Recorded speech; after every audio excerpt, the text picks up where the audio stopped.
उपाध्यक्ष हैं, फिर मम्मी जनपद सदस्य हैं। तो मम्मी पापा ने ये नहीं बोला कि बेटा आप रहने दो, हम ही करते हैं ये राजनीति? आपको इंटरेस्ट कैसे आया राजनीति का? राजनीति में इंटरेस्ट ऐसे आया। फ्यूचर प्लान में शादी वगैरह का प्लान है?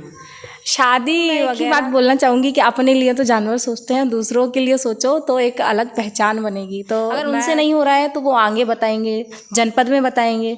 अगर जनपद सदस्य भी नहीं कर पा रहा है तो वो तो हेलो भैया और राम राम नमस्कार, स्वागत है आप सभी को ज्ञान थोड़ा हटके में। और हम हैं आपके साथ संजय श्रीवास।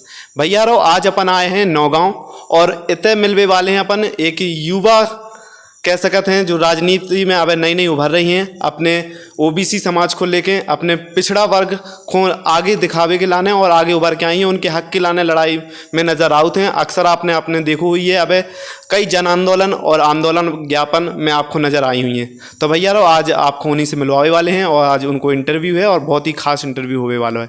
तो दीदी आपको बहुत बहुत स्वागत है हमारे चैनल ज्ञान थोड़ा हटके पे। आप सभी को मेरा नमस्कार और बहुत बहुत धन्यवाद। तो दीदी आप थोड़ा, हमने तो बता ही दिया कि आप नौगांव से हैं, थोड़ा अपना प्रॉपर्ली बता दीजिए कहाँ से हैं और क्या नाम है आपका? मेरा नाम है राजलक्ष्मी कुशवाहा और मैं ओबीसी की जिलाध्यक्ष भी हूँ और मऊ सानिया वार्ड से जनपद प्रतिनिधि भी हूँ। और मैं मतलब मेरा गांव है सिंगरावन कला, मगर हम रहते नौगांव में हैं। तो दीदी अभी क्या पढ़ाई वगैरह कर रही हैं? जी बिल्कुल, मैं कॉलेज कर रही हूँ, पॉलिटेक्निक सिविल इंजीनियरिंग। और आपके मम्मी पापा क्या कर रहे हैं? मेरी मम्मी जो है मऊ सानिया से जनपद सदस्य हैं और मेरे पिताजी जो हैं भाजपा के जिला उपाध्यक्ष हैं। अच्छा, तो फिलहाल में आप क्या है, राजनीति में हैं या प्रॉपरली पढ़ाई में है? क्योंकि आपको ज़्यादा राजनीति एक तरह से देखा जाए तो आंदोलन में देखा जा रहा है और बहुत अच्छे तरीके से देखा जा रहा है इतनी कड़ी मेहनत के साथ। एक तरह से देखा जाए तो पढ़ाई भी ज़रूरी है और समाज से जुड़ना भी ज़रूरी है। तो अभी तो कॉलेज का तो ऐसा है चलता रहता है, तो राजनीति में मैं अभी ज़्यादा ध्यान दे रही हूँ। अच्छा, तो दीदी आपको इंटरेस्ट कैसे आया राजनीति का? राजनीति में इंटरेस्ट ऐसे आया, जो मेरी मम्मी जी हैं और पापा जी हैं बहुत ज़्यादा गरीबी से उठ के आए हैं। उनका एक लक्ष्य है कि हम किसी भी गरीब, चाहे बेटी हो या किसी भी गरीब घर में, ये जो गरीबी है इसको हटाने का उनका एक लक्ष्य है। तो इसलिए वो राजनीति में थोड़ी आए, तो फिर हमने सोचा कि अरे हमारे माताजी पिताजी का ये लक्ष्य है, तो हमने घर में ये जो दृश्य देखा कि समाज से जुड़ने का, तो हमें लगा कि हमें राजनीति में आना ज़रूरी है। अच्छा, तो आपको ज़्यादा देखा जाता है कि आप अपने समाज को लेके दिखती हैं आगे, तो क्या कैसा समाज को आप किस रूप में देखना चाहती हैं आगे?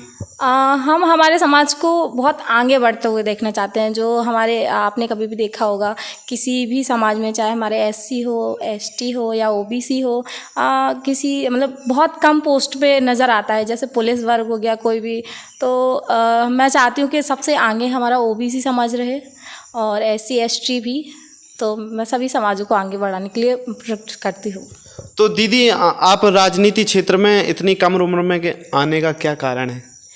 कम उम्र का ये कारण है कि जो अभी का दृश्य है, मैं देख पा रही हूँ कि हमारे समाज में मतलब समाज ये चाहता है कि हर सभी को जागरूक होना चाहिए। तो मेरा लक्ष्य ये है कि जहाँ तक ज़्यादा से ज़्यादा हो सके हमारे युवा जागरूक हों, इसीलिए मैं राजनीति में आई। और दीदी अपनी फ़िलहाल क्या उम्र है?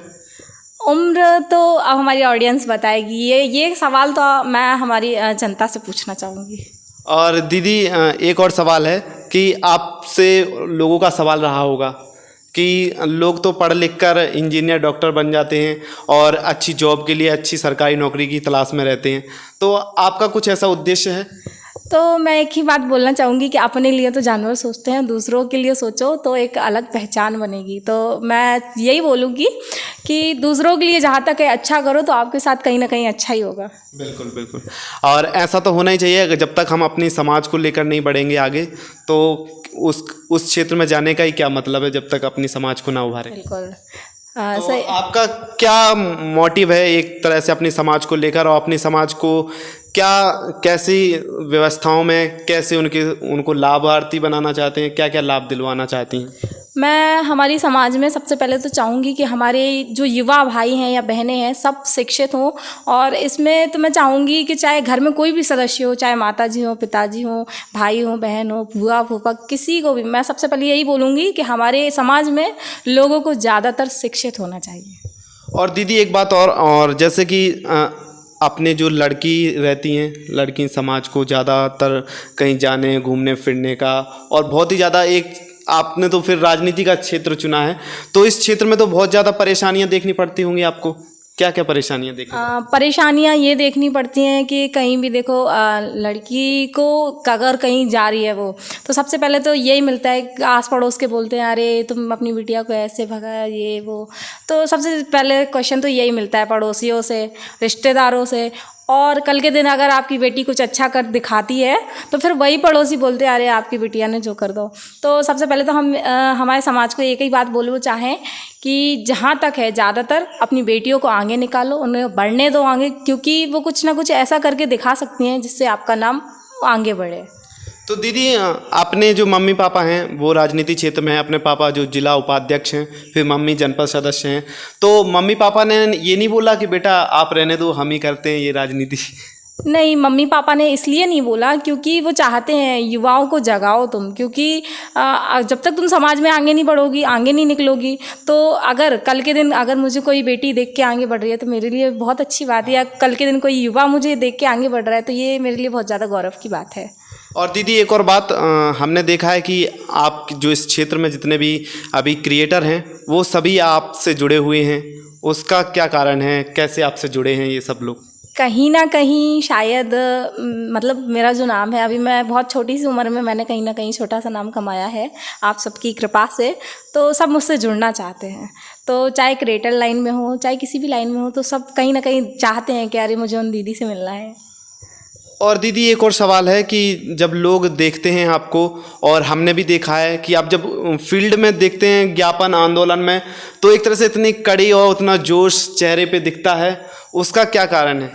उसका ये कारण है कि जब कोई भी ज्ञापन अपन देने जाते हैं तो उसका मेन लक्ष्य आपको पता होता है कि जैसे इस चीज़ को लेके हम ज्ञापन दे रहे हैं ये गलत है, तो गलत का विरोध मैं सदैव करूँगी, इसलिए कहीं ना कहीं मेरे अंदर जोश आ जाता है। तो अभी आपको देखा था टीकमगढ़ आंदोलन में भी देखा, और भी लोग थे, अदर पार्टी से भी थे और अदर संगठन से भी थे, तो क्या कैसा माहौल रहा वहाँ पे? आपको क्या आश्वासन मिला प्रशासन से उस आंदोलन को लेके? जैसे आपको पता ही होगा कि वो एक कुशवाहा समाज के रिलेटेड था, बताया जा रहा है कि उनके लिए गलत शब्द का यूज किया गया था, तो कैसे क्या उसका आश्वासन मिला था आपको प्रशासन से?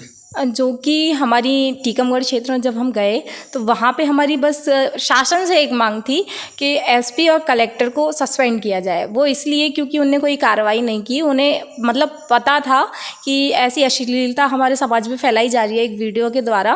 तो जब प्रशासन ही उनका साथ देगा तो हम सब युवा क्या करेंगे, तो हम सभी ने इकट्ठे होकर एसपी और टीआई को हटाने की मांग की।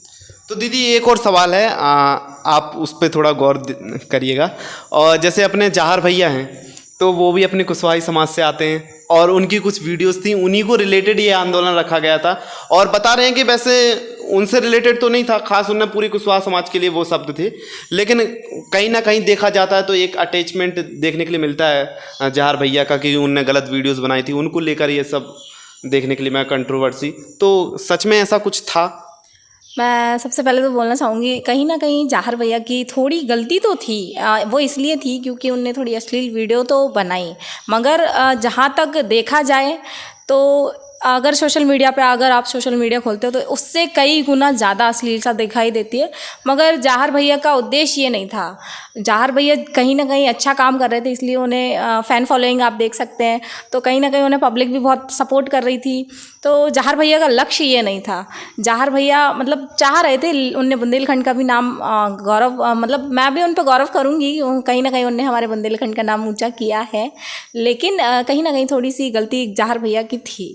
और आपके साथ अंजलि जी को भी देखा गया है कई प्रोग्राम में, कई मंचों पर आप दोनों को साथ में देखा गया है, और उसका क्या कारण है रिलेटेड? अंजलि जो है वो मेरी छोटी बहन है, तो कहीं ना कहीं अगर हम साथ में जाते हैं तो हमें तो बहुत अच्छा लगता है। तो दीदी अभी आप इतने सारे क्रिएटर उभरते हुए नज़र आ रहे होंगे आपको सोशल मीडिया पे, तो सबसे अच्छा कौन लगता है अभी आपको, जो अपने समाज से रिलेटेड भी कर रहा है, कुछ अच्छे मैसेजेस भी दे रहा है और अच्छे काम कर रहा है, अपनी क्रिएटिविटी भी अच्छी दिखा रहा है? कहीं ना कहीं क्रिएटर लाइन में सबसे पहले तो मैं बोलना चाहूँगी कि जो हमारे हिमालय और हरिया दादा हैं वो मुझे कहीं ना कहीं बहुत ज़्यादा अच्छे लगते हैं। इसलिए अच्छे लगते हैं क्योंकि उनने बुंदेलखंड की सबसे पहली मूवी बनाई जीजा और तो उनने कहीं ना कहीं हमारे बुंदेलखंड में एक ऐसो नाम कर दिखाओ, ऐसो मतलब हमारे बुंदेलखंड को नाम रोशन करो।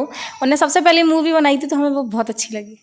और दीदी किस तरह से एक समाज में नेता को, सरपंच को, अपने छोटा पद जो होता है एक तरह से उभरता हुआ गांव से सरपंची का पद होता है, तो उसमें देखा जाता है कि जब लोग उस तरह से वीडियोस बनाते हैं कि सरपंच पहले अपना देखता है, अपना विकास करता है, फिर दूसरे उसके बाद जनता का विकास करता है, तो इसमें इस चीज़ को लेके आपका क्या है आपका ओपिनियन? मैं सबसे पहले तो ये बोलना चाहूँगी, जो सरपंच है वो हमारे पूरे गांव का मुखिया होता है, तो उसे गांव के एक एक घर से मतलब एक एक ऐसे लगाव रखना चाहिए कि इसके घर में अगर ये प्रॉब्लम है, इनके घर में ये प्रॉब्लम है, तो उन्हें सबसे पहले वहाँ पहुँचना चाहिए। सरपंचों से तो मैं यही बोलना चाहूँगी कि आप सब अपने अपने गांव में, अपने क्षेत्र में विकास करें, क्योंकि गांव है आपकी वजह से। अगर गांव में कोई दिक्कत हो रही है, परेशानी हो रही है, तो वो कहाँ जाएंगे? आपके पास आएंगे सबसे पहले। इसलिए सरपंचों से यही निवेदन है। तो क्या लगता है आपको, सरपंच को अपने जरजमीन गांव और अपने क्षेत्र का विकास किस तरह से कर सकता है? उसका कितना वो रहता है अहम रोल एक सरपंच का? अहम रोल ऐसे रहता है कि गांव में जैसे अगर पानी की समस्या हो रही है तो सरपंच ही कुछ कर सकता है। अगर किसी और चीज़ की भी समस्या हो रही है, अगर स्वास्थ्य विभाग नहीं है, हॉस्पिटल नहीं है, कोई भी अगर समस्या है, आंगनवाड़ी है, मतलब बहुत सी ऐसी समस्याएं हैं, तो उसका निराकरण बस सरपंच इसलिए कर सकता है क्योंकि वो वहाँ का पंच है। जनता ने उसको सपोर्ट करके जिताया है, तो सबसे पहले वो वहीं जाएगा कि अगर हमें ऐसी ऐसी समस्या हो रही है तो क्या कर सकते हैं हम। अगर उनसे नहीं हो रहा है तो वो आगे बताएंगे, जनपद में बताएंगे। अगर जनपद सदस्य भी नहीं कर पा रहा है तो वो फिर एक मीटिंग होती है, जनपद पंचायत लगती है, तो फिर वहाँ देखी जाएगी, फिर वहाँ से आगे जाएगी जिले में, ऐसे उठ के वो जाती है। तो एक तरह से जब अपने क्षेत्र का सुधार करने के लिए, अपनी जनता को एक राजा के तौर पे एक अच्छी देखने के लिए और एक अच्छा बनाने के लिए अपने क्षेत्र को और अपने गांव को, जहां का वो सरपंच है, तो किस प्रकार से होना चाहिए? पढ़ा लिखा होना चाहिए या वह किस मानसिकता वाला होना चाहिए? मैं सबसे पहले तो बोलूँगी कि सरपंच हो, चाहे जनपद हो या हमारे युवा हो, पढ़ा लिखा नेता और पढ़ा लिखा होना ही अच्छी बात है। और कहीं ना कहीं पढ़ा लिखा होना अच्छी बात है, मगर जो इंसान ऐसा होना चाहिए जो अनपढ़ों का भी सम्मान करे। बिल्कुल बिल्कुल ऐसा होना चाहिए।